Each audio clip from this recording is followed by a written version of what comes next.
Trabajaba como barista en Viena, Austria, cuando un turista estadounidense entró en la cafetería.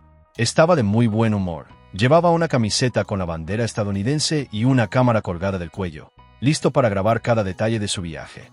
Pidió un espresso, pero mientras esperaba, empezó a mirar a su alrededor con una expresión extraña, como si le faltara algo. Tras unos segundos, se giró hacia mí y preguntó, en inglés, con total seriedad: «Entonces, ¿dónde están todos los canguros?». Me quedé paralizada un momento, intentando averiguar si era una broma. Le expliqué educadamente que estaba en Viena, la capital de Austria, y no en Australia. Pero no parecía convencido. Entrecerró los ojos y respondió: «No, no, no. Mi agente de viajes dijo Viena. Viena, Australia. Aquí es donde están los canguros, ¿verdad?». Insistió durante varios minutos, casi acusándome de no conocer mi país de nacimiento. Intenté explicarle que Australia y Austria son dos lugares diferentes, en continentes distintos, separados por miles de kilómetros. Pero cuanto más hablaba, más sospechoso me parecía. Al final, resopló, se levantó irritado y dijo: «Bueno, eso es publicidad engañosa. Están engañando a los turistas». Se fue refunfuñando, convencido de que toda la ciudad estaba engañando a los visitantes para venderles entradas. La escena era tan surrealista que los clientes de alrededor rieron entre dientes, y me pregunté cómo alguien podía cruzar el Atlántico y seguir sin saber dónde estaba realmente. Una vez, durante un viaje en tren a Venecia, presencié una escena de comedia. Una familia estadounidense estaba sentada cerca de mí. Padre, madre y dos hijos adolescentes, todos con camisetas turísticas compradas en otro lugar. A medida que el tren se acercaba a Venecia, empezaron a aparecer los canales. El hijo miró por la ventana, abrió mucho los ojos y gritó: «Papá, papá, mira, toda la ciudad está inundada». El padre se inclinó, vio el agua alrededor de los edificios y confirmó con expresión seria: «Dios mío, debe ser ese tema del calentamiento global del que tanto hablan». La madre, preocupada, empezó a buscar en su teléfono «Venecia se inunda hoy», mientras que el hijo menor ya imaginaba que tendrían que evacuar en barco. Casi me río a carcajadas cuando el padre dijo con convicción: «Tranquilo, hijo. Seguro que tienen un plan para vaciarla para los turistas mañana». De verdad creían que Venecia era una ciudad que normalmente se secaba y que el agua era consecuencia de un reciente desastre climático. La idea de que toda la ciudad estuviera construida sobre canales, que esa fuera precisamente la identidad de Venecia, les parecía impensable. Lo curioso es que pasaron los primeros minutos de su llegada tomando fotos como si documentaran una tragedia ambiental en vivo, listos para publicar en redes sociales denunciando las inundaciones. Para ellos, Venecia no era una maravilla histórica, era solo otra víctima del cambio climático que, de alguna manera, se repararía al día siguiente. Mi amiga, que trabaja como azafata, contó una de las historias más absurdas que he escuchado. Estaba en un largo vuelo de Estados Unidos a Nueva Zelanda cuando un pasajero estadounidense la llamó urgentemente. El hombre parecía preocupado y empezó a explicarle su miedo. «Disculpe, ¿podría pedirle al piloto que evite sobrevolar el océano?». Mi amiga se quedó sin palabras unos segundos, pensando que lo había malinterpretado. Él repitió, aún más serio: «Le tengo miedo al agua, así que me sentiría más segura si no sobrevoláramos el océano.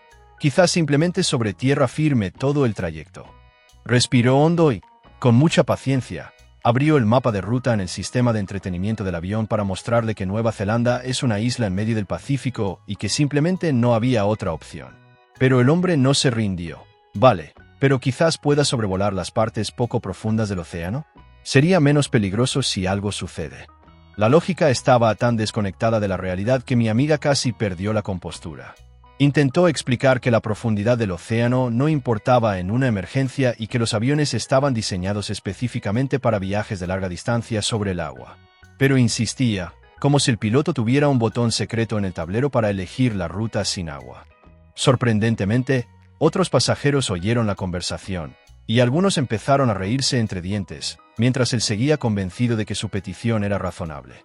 Mi amiga dijo que pasó el resto del vuelo evitando su mirada porque parecía genuinamente ofendido de que no se hubiera considerado su sugerencia de volar por la ruta seca. En el Coliseo de Roma, guiaba a un grupo de turistas estadounidenses cuando uno de ellos, con una gorra bordada con la bandera estadounidense, levantó la mano con aire experto. Le explicaba la grandeza del edificio y su importancia en la antigua Roma, cuando me interrumpió en voz alta: «Un momento, eso no tiene sentido. Trabajo en la construcción en Estados Unidos. Y mire, ¿por qué dejaron esto lleno de agujeros, sin terminar? Parece un proyecto paralizado por falta de presupuesto. En mi país, solo inauguramos un estadio cuando todo está terminado. El grupo estalló en una mezcla de risas y miradas avergonzadas mientras intentaba explicar con calma que el Coliseo no estaba inacabado, sino en ruinas tras 2 milenios de terremotos, saqueos y desgaste natural. Negó con la cabeza con incredulidad. Lo siento, pero fue un error de planificación. Si lo hubieran hecho bien, hoy seguiría intacto.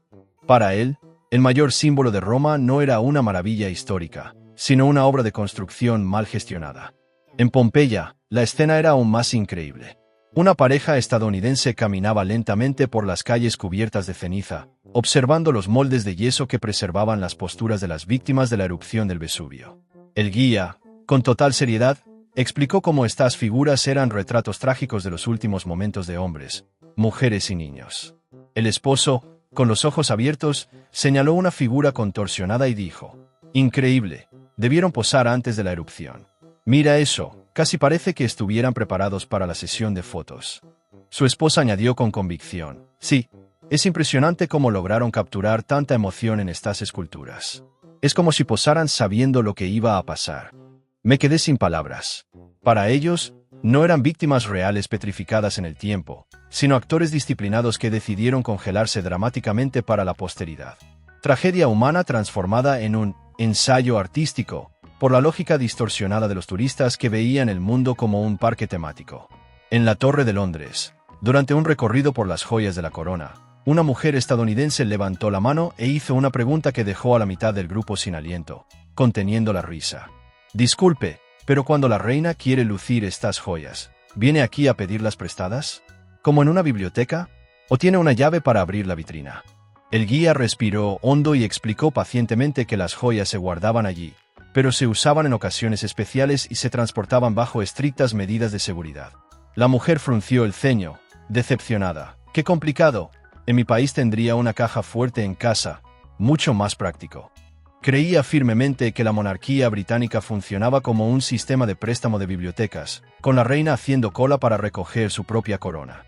En Escocia, durante un recorrido por las tierras altas, el conductor estaba describiendo la historia de los clanes y señalando paisajes impresionantes cuando una mujer estadounidense en la parte trasera del autobús alzó la voz. «Bueno, pero ¿dónde están los campos de batalla de Braveheart? Quiero ver dónde luchó Mel Gibson». El conductor cerró los ojos un momento, respiró hondo y respondió: «Señora, la película se rodó principalmente en Irlanda, y la historia, bueno, no se ajusta del todo a los hechos». Parecía ofendida. «Entonces, ¿por qué vine a Escocia? Si no voy a ver las escenas de la película, ¿qué sentido tiene?». Para ella, las guerras reales, los castillos medievales y toda la cultura escocesa valían menos que un set de rodaje de Hollywood. En el sur de España, en un pequeño pueblo de Andalucía, una pareja estadounidense entró en un restaurante típico con rústicas mesas de madera y una carta repleta de tapas, paellas y platos locales.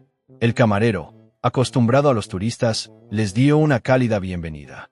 El marido, con la mirada perdida en el menú, llamó rápidamente al camarero: «Solo queremos algo sencillo, unos tacos, ¿sabes? De esos con corteza crujiente, carne picada y queso amarillo». El camarero sonrió amablemente y explicó que allí no servían tacos, ya que era un plato típico mexicano, no español. La mujer abrió los ojos de par en par, incrédula. «¿Cómo que no hay tacos? Hablas español, ¿verdad? Entonces debería haberlos. México, España, es lo mismo». El camarero intentó explicar las diferencias culturales e históricas, pero la pareja ya estaba impaciente. «Esto es ridículo», se quejó el marido. «Es como ir a Estados Unidos y no encontrar hamburguesas». Terminaron pidiendo patatas fritas, pero luego salieron corriendo quejándose a gritos por la calle, como si toda España no hubiera ofrecido tacos de verdad. En la campiña francesa, en un encantador pueblo de la Provenza, una pareja estadounidense entró en un elegante restaurante.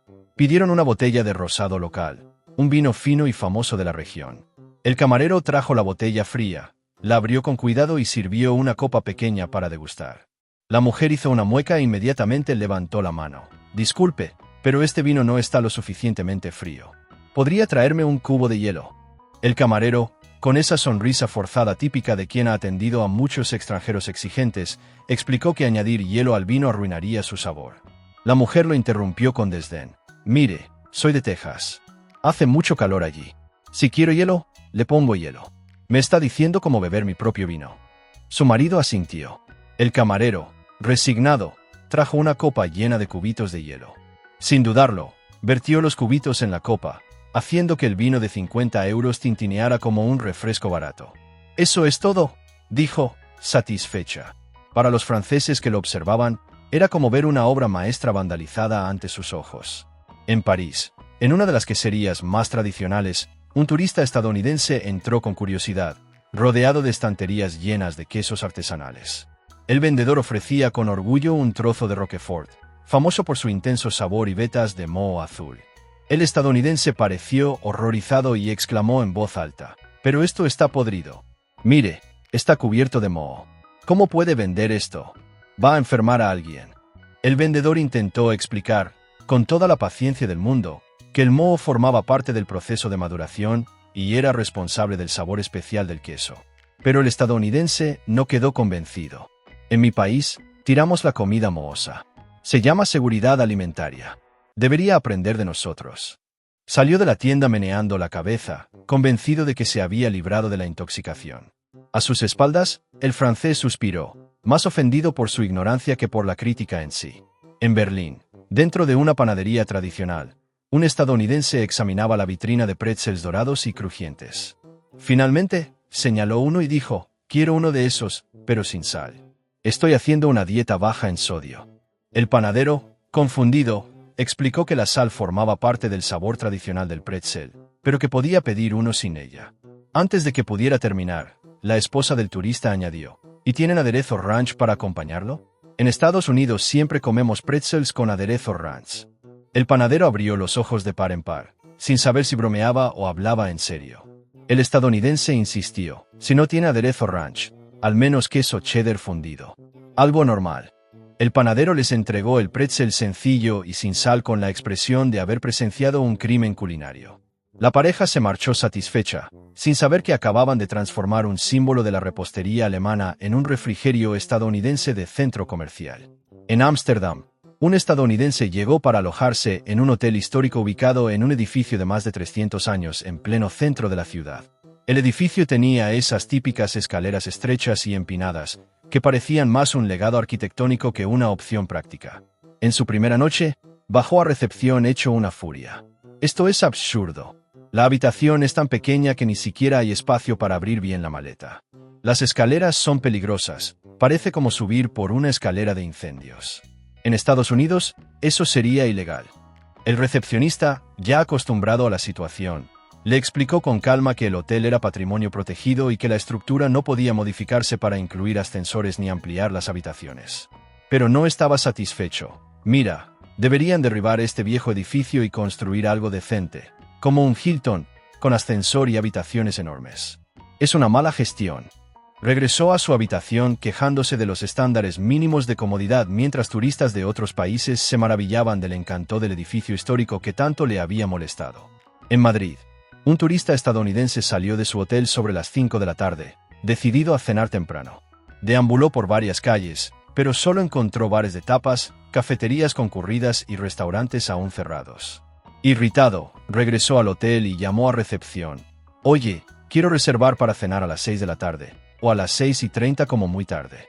No me voy sin comer solo porque tengáis costumbres raras». El recepcionista le explicó pacientemente que en España la cena empieza a las 8 de la tarde, a menudo a las 9 de la noche, y que esa era la costumbre cultural del país. Pero el estadounidense perdió la paciencia. «¿Estás loco? A las 8 es hora de acostarse. ¿Quién puede esperar hasta esa hora para cenar? ¿Dónde está la oferta de madrugadores? Esa es la típica». Terminó comiendo un sándwich seco de un supermercado y se pasó el resto del viaje quejándose a todo el mundo de que los españoles no saben organizar sus comidas. En el metro de Tokio, un estadounidense se detuvo frente a una de las modernas máquinas expendedoras de billetes multilingües. En lugar de buscar el botón del idioma, empezó a tocar la pantalla repetidamente. Al no responder de inmediato, empezó a dar golpes fuertes. «Date prisa, pedazo de mierda. Vamos, funciona. La estoy presionando. ¿Qué más quieres?». Los disciplinados japoneses que lo rodeaban fingieron no verlo. Hasta que un adolescente se acercó, Presionó con calma el botón que cambiaba el idioma a inglés y seleccionó la tarifa correcta en menos de 10 segundos. El estadounidense, en lugar de agradecerle, refunfuñó. Por fin. Ya era hora de que añadieran instrucciones decentes. Por eso la tecnología estadounidense es mejor. Funciona sin complicaciones. Tomó el billete, aún convencido de que el problema no era su falta de paciencia, sino la supuesta ineficiencia de la máquina japonesa. En Quebec, un estadounidense entró en una casa de cambio para cambiar dólares. Le entregaron coloridos billetes de dólar canadiense con la imagen de la reina impresa. Los miró con recelo y regresó al cajero. ¿Qué es esto? ¿Por qué aparece la reina de Inglaterra en el dinero? Pensé que era Canadá, no Inglaterra. ¿No son independientes? Parece propaganda colonial. El cajero le explicó que Canadá forma parte de la Commonwealth y que, por lo tanto, la monarca británica aparece en las monedas y billetes. Pero el estadounidense lo desestimó. Es ridículo. Deberían haberlo eliminado hace mucho tiempo.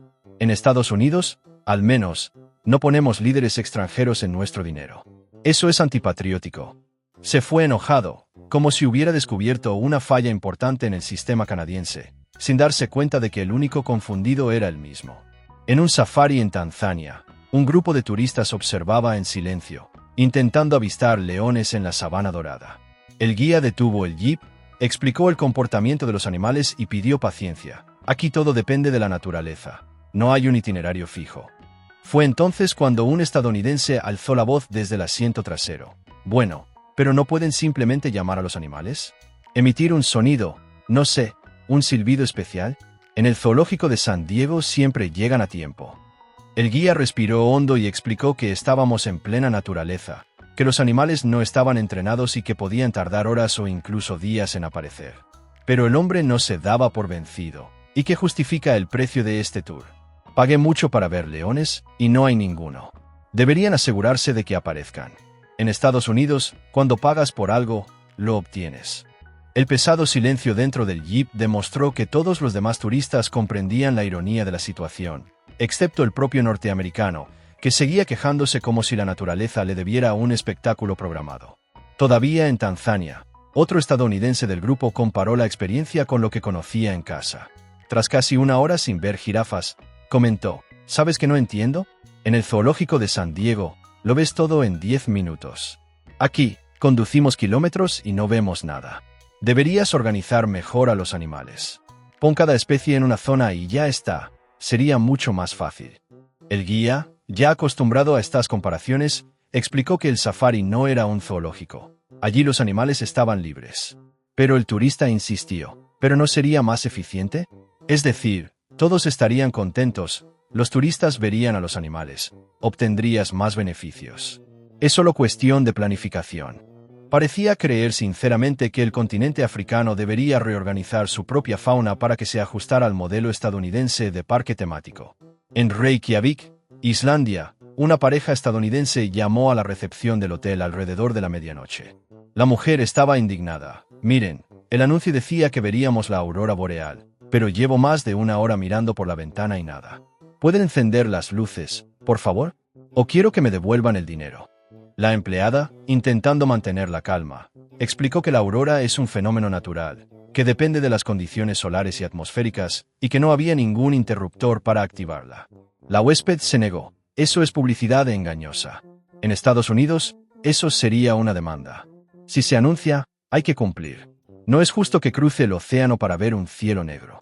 Colgó furiosa, convencida de que el hotel le ocultaba un espectáculo que podía activarse en cualquier momento. En Irlanda, en los famosos acantilados de Moher, un estadounidense se acercó al mostrador de información turística con expresión frustrada. Afuera, el paisaje estaba cubierto por una densa niebla, típica de la región costera. Preguntó con seriedad, «Oigan, ¿cuándo apagan esa máquina de humo? No puedo sacar una foto decente. Vine por los acantilados y no veo nada». El empleado, sorprendido, respondió que no había ninguna máquina, que simplemente era niebla natural proveniente del mar. Pero no estaba convencido, claro. Así que esperan que crea que este humo sale solo, justo cuando llego. Deberían planificar mejor. Lo mínimo que podrían hacer es apagarla unas horas al día para que los turistas puedan disfrutarla. Se marchó quejándose, mientras otros visitantes se reían en voz baja de su teoría. También en Islandia, en una tienda de recuerdos, Un estadounidense cogió una roca de lava solidificada, típica del país, y la miró con recelo. Se giró hacia el vendedor y preguntó, ¿de verdad es roca volcánica? Pero, vamos, sigue caliente. El dependiente, indeciso entre reír o responder, explicó que la roca se había formado hacía cientos de años y que, obviamente, ya estaba fría. Pero el turista insistió, ¿pero estás seguro? Porque si proviene de un volcán, debe tener algo de calor atrapado en su interior. No quiero meterla en mi maleta y que se incendie en el avión. El paciente vendedor le aseguró que la roca era totalmente segura. Aún así, el estadounidense devolvió el objeto, convencido de que el recuerdo podría explotarle en las manos en cualquier momento.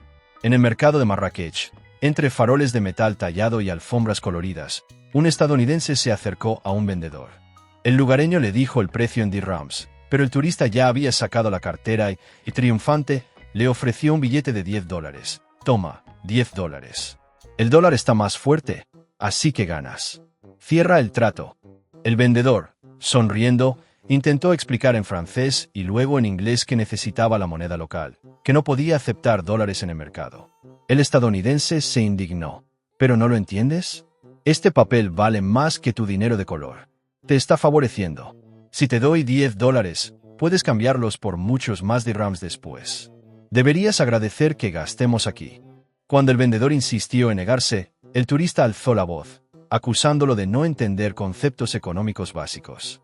Al final, se fue con las manos vacías, quejándose de que Marruecos no sabía cómo hacer turismo como es debido. En un pub tradicional londinense, el camarero le ofreció al estadounidense una carta de cervezas locales. El turista ni siquiera miró, solo tomaré una Bud Light. El amable camarero respondió que no tenían cervezas estadounidenses, pero que tenían una excelente selección inglesa, artesanal y premiada. El estadounidense frunció el ceño y exclamó, ¿cómo es que no tienen Bud Light? Es la cerveza más famosa del mundo. Deberían venderla en todas partes. No entiendo esa terquedad de servir solo cervezas raras con nombres raros. El camarero sugirió una lager ligera, explicando que sería parecida a lo que estaba acostumbrado. El estadounidense dio un sorbo e inmediatamente apartó el vaso. Esto no es cerveza, es una sopa amarga. Tienes que aprender de Estados Unidos. Todo el pub estalló en carcajadas, pero el estadounidense parecía convencido de que defendía un estándar universal de calidad. Un estadounidense en Londres entró en una casa de cambio con una exigencia inusual. Dejó $50 en el mostrador y dijo, quiero cambiarlos por la moneda universal europea. El empleado, confundido, preguntó, ¿quiere euros? El estadounidense respondió, no. Quiero la moneda válida en toda Europa, como un pase de viaje. No quiero tener que cambiarla cada vez que viajo. Es una pérdida de tiempo. El empleado explicó que Europa no tenía una moneda única para todos los países y que el Reino Unido incluso usaba libras. El estadounidense abrió los ojos de par en par. Pero eso es ridículo. ¿Cómo espera que los turistas gasten dinero si lo complican todo con diferentes monedas? En Estados Unidos, todo el mundo usa dólares. Deberían adoptar el mismo sistema. Facilitaría mucho las cosas. Se marchó indignado, como si la Unión Europea hubiera cometido un error estratégico solo para dificultarle el viaje. En Manchester, un estadounidense pidió una pinta de cerveza. El camarero le sirvió un vaso lleno, pero el turista abrió los ojos como platos. Es enorme. Una pinta no es tan grande. El camarero explicó que en Gran Bretaña la medida oficial es de 568 mililitros, más grande que una pinta estadounidense. El hombre se puso furioso. Se equivoca. Una pinta es una pinta. Debería ser igual en todo el mundo. Me está engañando, sirviéndole más solo para cobrar más. El camarero, con paciencia británica, dijo, señor, se queja porque le servimos más cerveza por el mismo precio. Pero el estadounidense no estaba convencido. Es una cuestión de principios.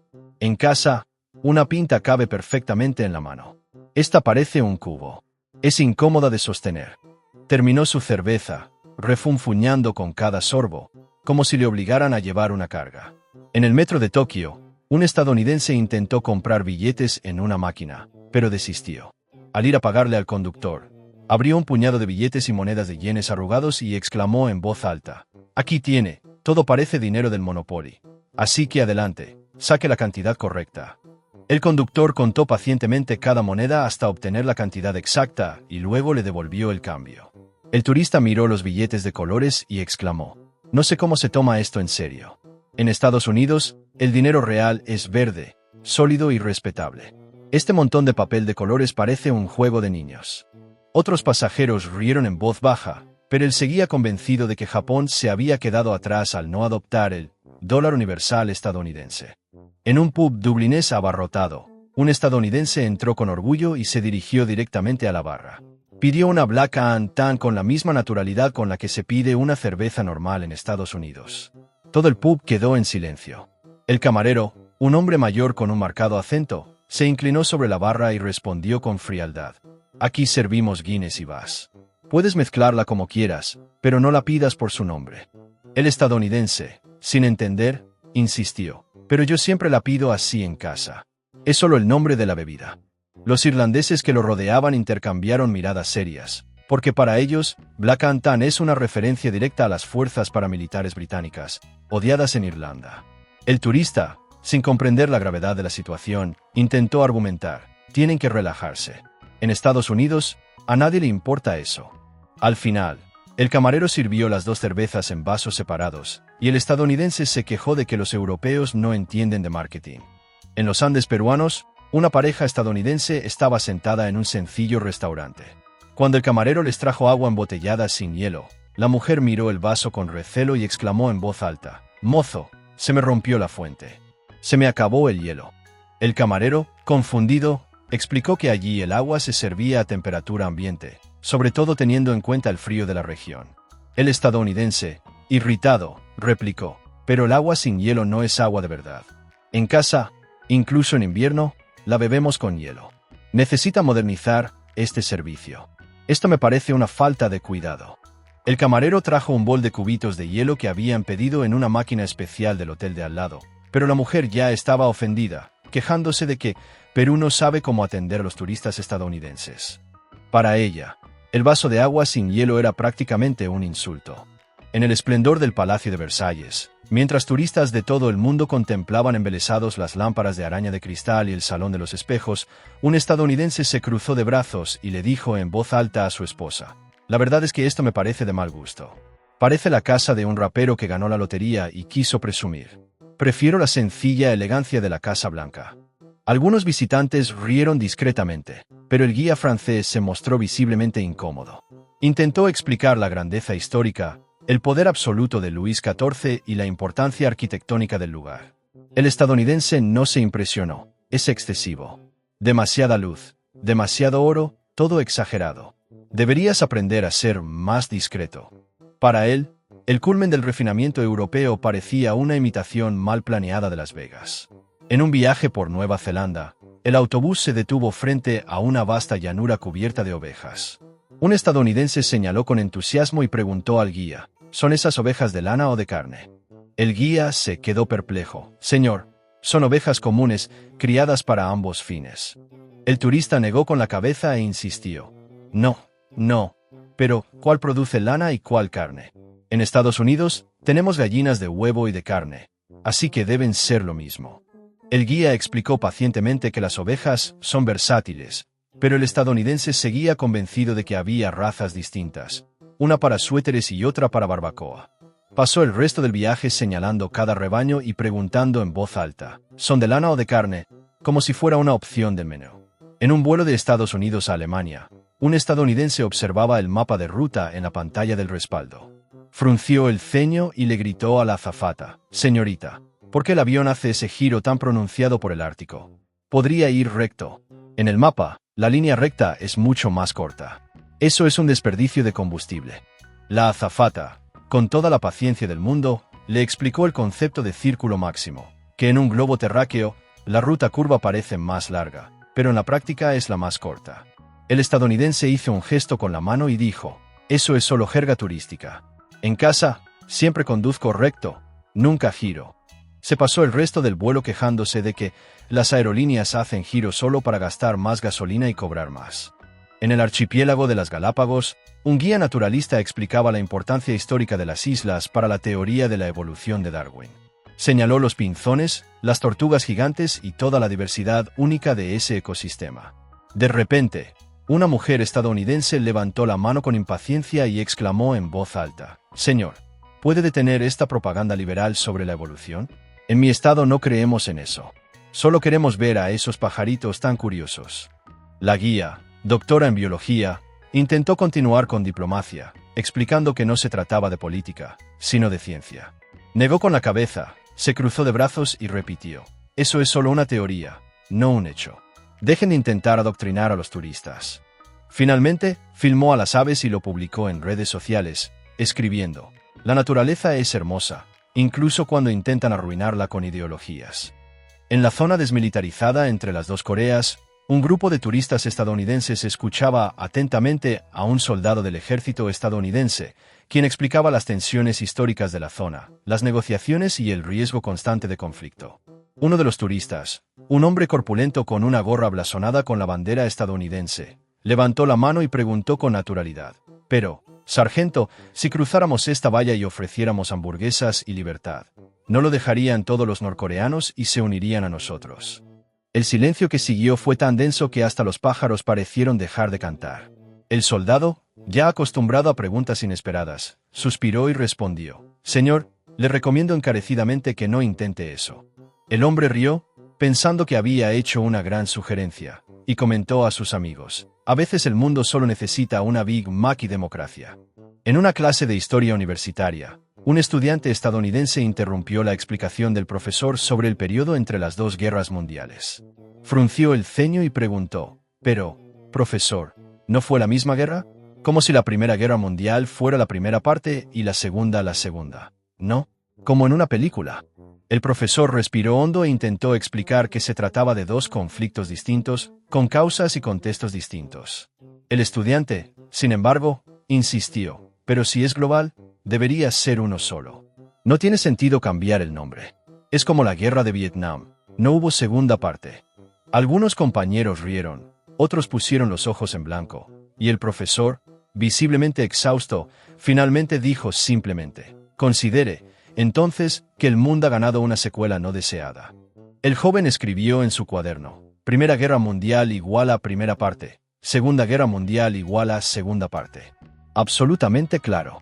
En el Vaticano, durante una visita guiada a la Basílica de San Pedro, una joven pareja estadounidense escuchaba explicaciones sobre la historia de la Iglesia Católica, los papas y la función espiritual del lugar. De repente, el joven levantó la mano y preguntó en voz alta: ¿y quién es el director ejecutivo? Porque todo esto parece una gran empresa, y debe haber alguien a cargo de la parte administrativa. El guía, un paciente italiano, explicó que el Papa es el líder espiritual de la Iglesia, no un director ejecutivo.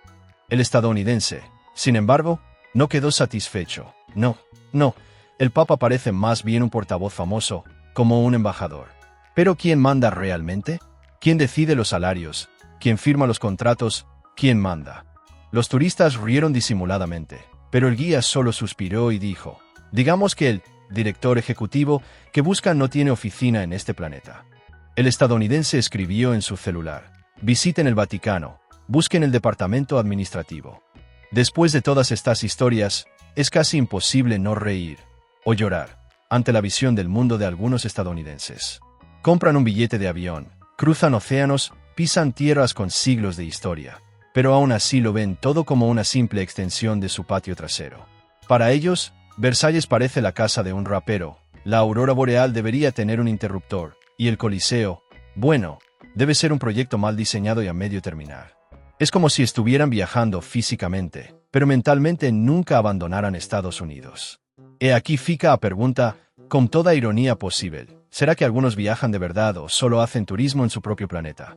Ahora quiero saber de ustedes, ¿cuál de estas historias fue la más absurda, la más increíble de todas? Escriban en los comentarios, porque seguro que cada uno elegirá una diferente.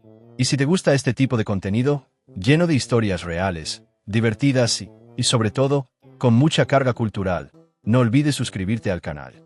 Así no te perderás ninguno de los próximos vídeos, y te garantizo que aún quedan muchas joyas por venir.